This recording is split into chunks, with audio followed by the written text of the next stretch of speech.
Tell me about the time you spent in Cleveland. How did you enjoy it? Cleveland. I love Cleveland. It was great. It's a great place. It's where the Russos are from. So right off the bat, we all kind of felt like we were at home. They sent out this big letter to everyone about, where to go and what to see and how to handle Cleveland. And, you just felt right away you were in a very welcoming environment. Can you believe that you guys were able to shut down the Shoreway for 3 weeks? I felt awful about that. I mean, after like 2 or 3 days, it was like the cover of the newspaper, like, Captain America ruins the commute. I'm so sorry. I think I tweeted something. I felt really awful about, because I went from Boston, and when one little, when there's one minor disturbance in the traffic environment, everyone is furious. I know you were a bit hesitant to sign on with this Marvel deal at first. Now you're 3 films in. How are you feeling about it now? The best decision of my life. I really, really would have been kicking myself if I hadn't done these movies. They're great. They're great. They've afforded me a million different opportunities, and best of all, they're good movies. They're movies I'm proud of. It would be a bit of a nightmare if I really didn't like the product. But I'm so behind Marvel, and they really have the winning formula. Do you see any of yourself in either Cap or in Steve Rogers? I hope to. That's the goal. Any day you're having a bad day, you think, would Steve Rogers do this? Probably not. So get it together, Chris. He really is he set the standard. He's the barometer by which you kind of measure yourself, and he's just a good man, and I would be honored to see parts of him in me. Here's the thing that always gets me. You're obviously in incredible shape during the movie, but I know what food looks like on set.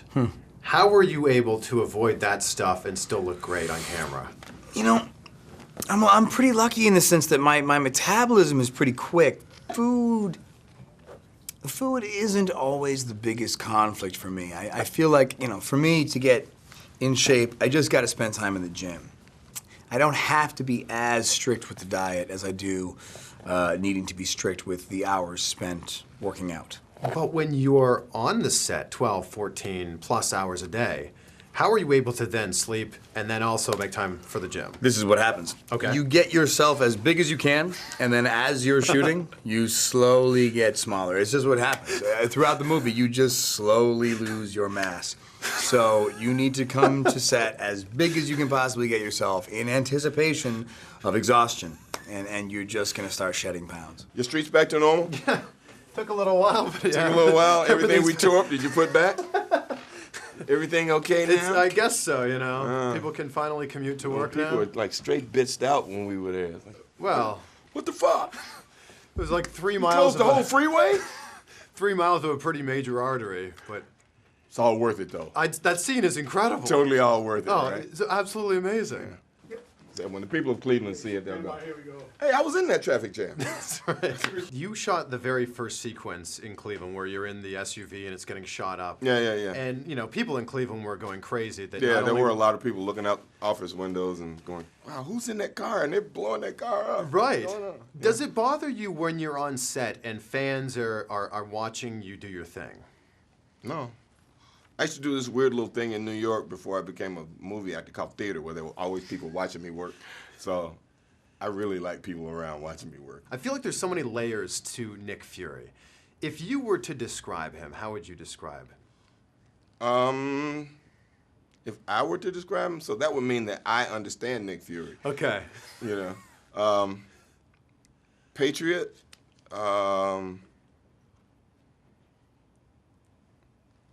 Ruthless, smart, elusive. That's enough words. Did you know in the first Captain America film that your character was going to go down this path and become the villain in this one?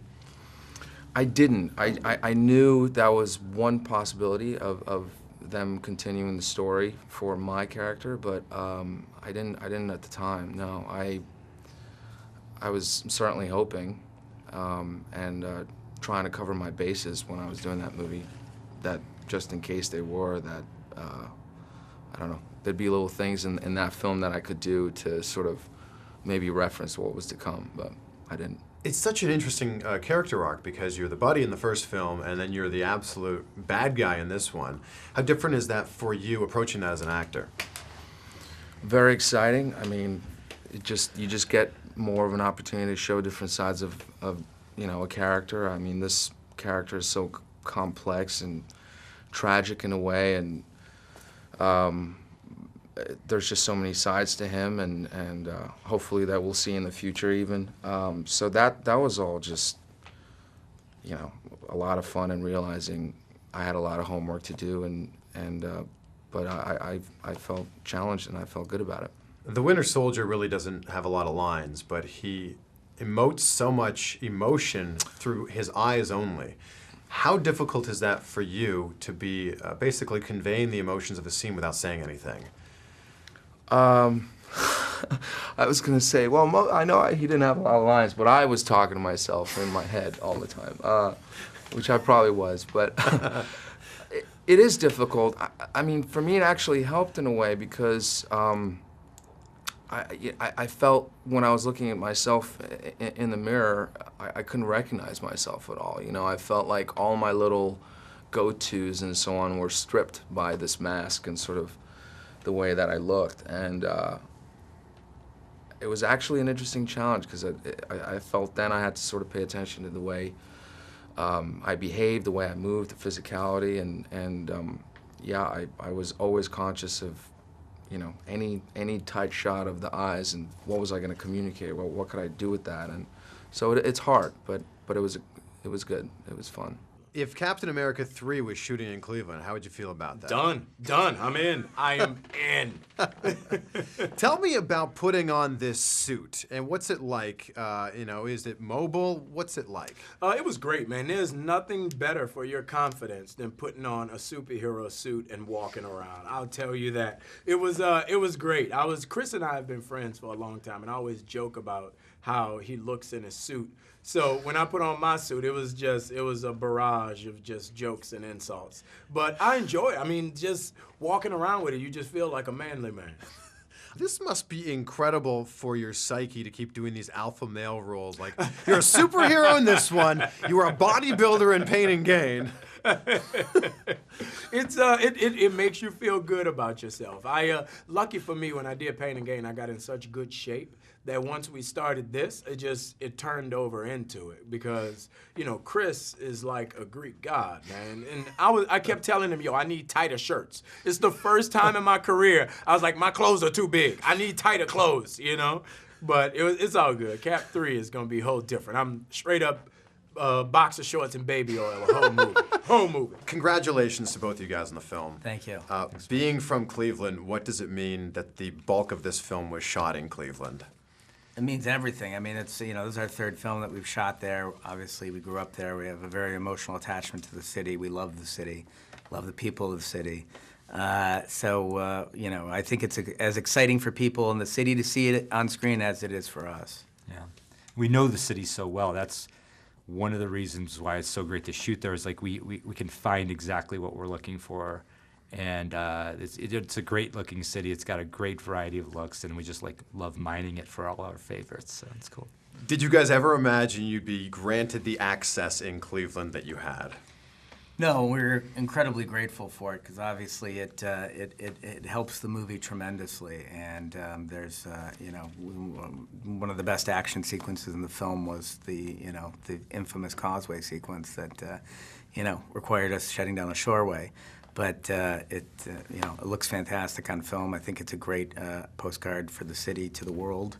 And I think people are going to be very impressed with how the city looks on film. Captain America 3 certainly sounds like it's going to happen. What are the odds you guys would come back to Cleveland to shoot that? I don't know. We're just starting to break story now, so we have to see where the story goes. We can't, and then once we figure out what is required of the movie, then we'll figure out where we're going to shoot it. If you guys could be a Clevelander for one day other than yourselves, right, who would you want to be and why?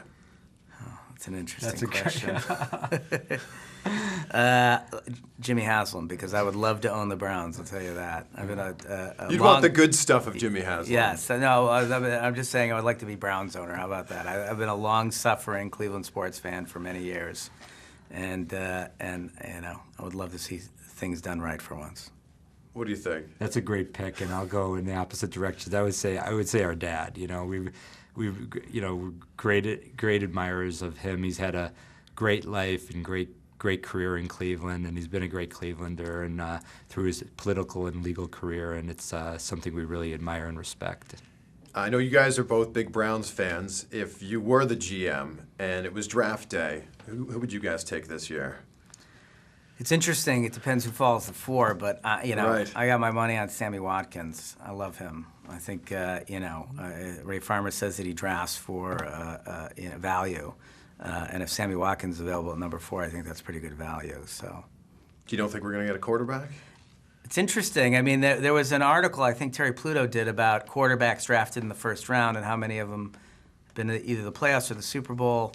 And I think it was one quarterback, and it was Flacco, who was drafted late in the first round. And all the other quarterbacks, you talk about Russell Wilson or Kaepernick, these are all late, you know, mid-round guys. Right. So I don't know. Do you spend that pick on you know, do you spend that 4th pick on a quarterback?